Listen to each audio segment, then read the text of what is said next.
Bismillahirrohmanirrohim. Assalamualaikum warahmatullahi wabarakatuh. Hai semuanya, jumpa lagi dengan saya dengan channel Nur Aini Official. Mudah-mudahan semuanya dalam keadaan sehat walafiat.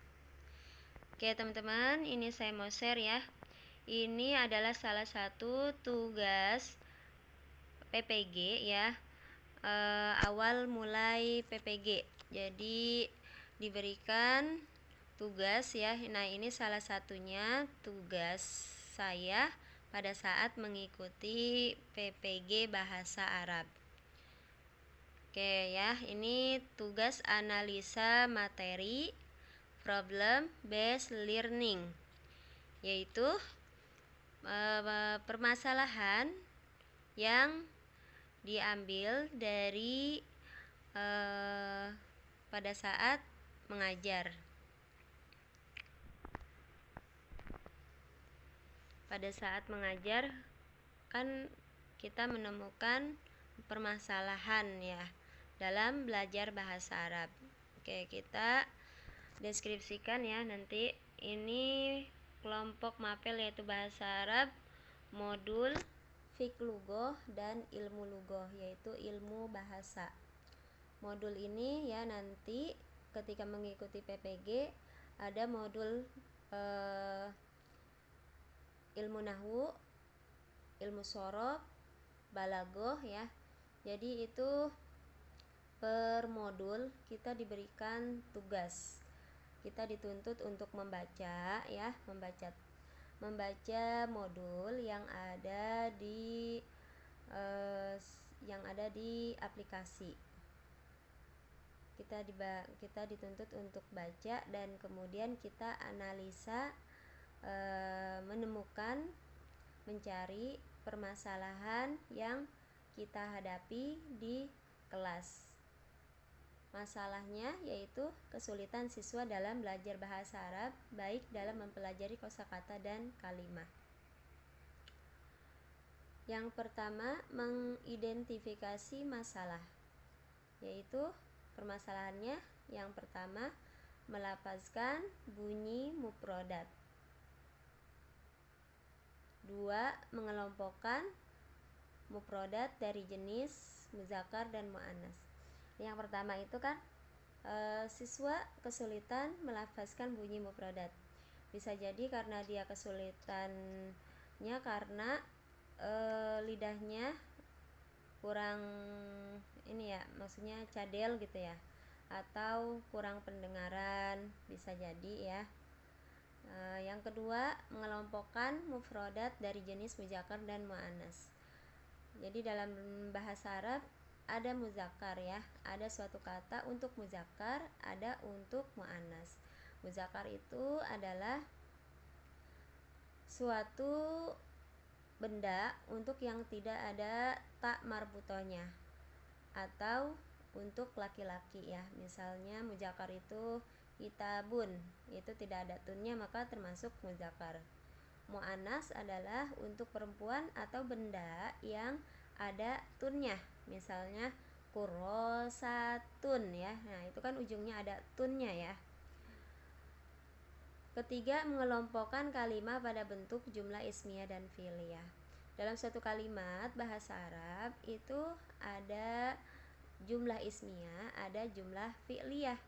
Ismiyah itu suatu kalimat diawali dengan isim. Isim itu ya bisa jadi nama benda, nama orang ya.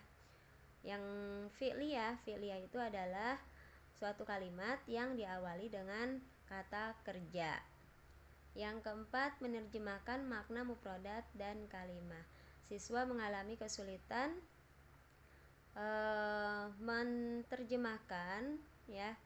menerjemahkan suatu kalimat karena suatu kata ya bisa berubah artinya sesuai kalimatnya ya. Oke. Ini sekarang yang kedua, penyebabnya apa?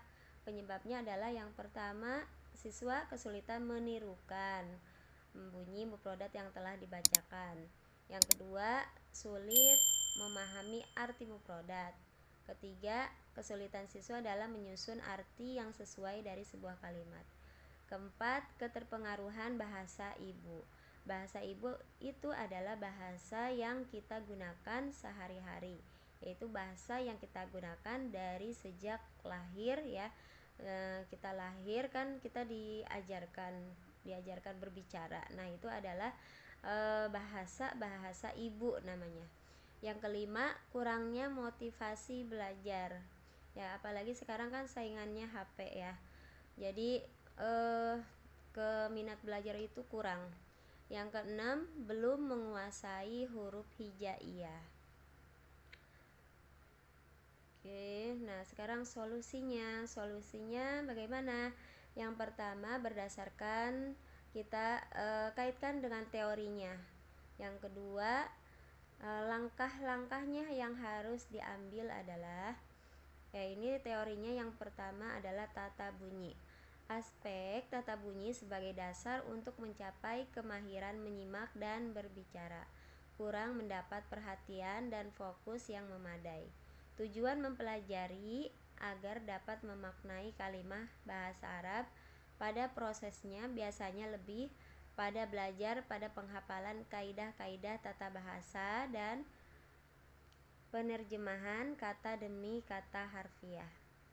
Kosakata, apa itu kosakata? Kosakata faktor yang juga menguntungkan para pelajar bahasa Arab dan guru bahasa Arab di Indonesia adalah kosakata atau perbendaharaan kata.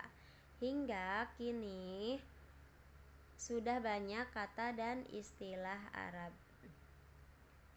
yang diserap dan dimasukkan ke dalam kosakata bahasa Indonesia atau bahasa daerah. Ketiga, tata kalimat. Ilmu nahwu bukanlah ilmu yang hanya mempelajari i'rab, perubahan akhir kata karena berubahnya fungsi kata tersebut dalam sebuah kalimat, dan bina, yaitu tidak adanya perubahan akhir kata meskipun kata itu berubah-ubah fungsi dalam kalimat. Contohnya seperti dalam jenis mubtada khobar atau naat ma'nut akan berbeda bentuk i'rab dan maknanya. Tulisan. Faktor lain yang dapat menghambat proses pembelajaran bahasa Arab adalah tulisan Arab yang berbeda sama sekali dengan tulisan bahasa pelajar lainnya. Biasanya meskipun sudah duduk di perguruan tinggi, mahasiswa masih juga bahkan sering membuat kesalahan dalam menulis Arab, baik tulisan ayat-ayat Al-Quran dan karangan ilmiah. Langkah-langkahnya yaitu yang pertama, mengklasifikasikan siswa yang sudah paham dan yang belum paham. Jadi kita sebagai guru harus memahami mana siswa yang sudah paham dan yang belum paham. Yang kedua, mendorong peserta didik untuk belajar berkolaborasi dengan temannya agar mereka dapat bekerja sama dan sharing. Jadi siswa yang belum paham itu disatukan dengan siswa yang sudah paham.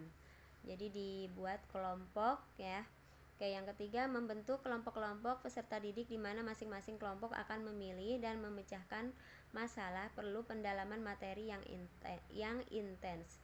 Jadi kita membagi kelompok ya. Dalam suatu kelompok tersebut kita campur ya siswa yang belum paham dan yang sudah paham. Dan kemudian diberikan tugas kepada kelompok tersebut, yang mana tugasnya itu supaya diselesaikan bersama agar mereka bisa saling sharing ya, dan bisa saling berbagi ilmu bersama temannya.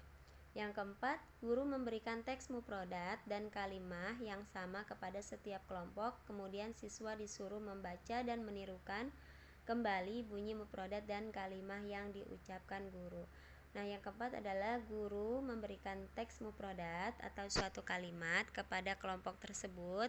Kemudian dari kelompok tersebut dari kelompok tersebut membacakan dan menirukan kembali bunyi mufradat dan kalimah yang diucapkan guru. Oke, itu aja ya.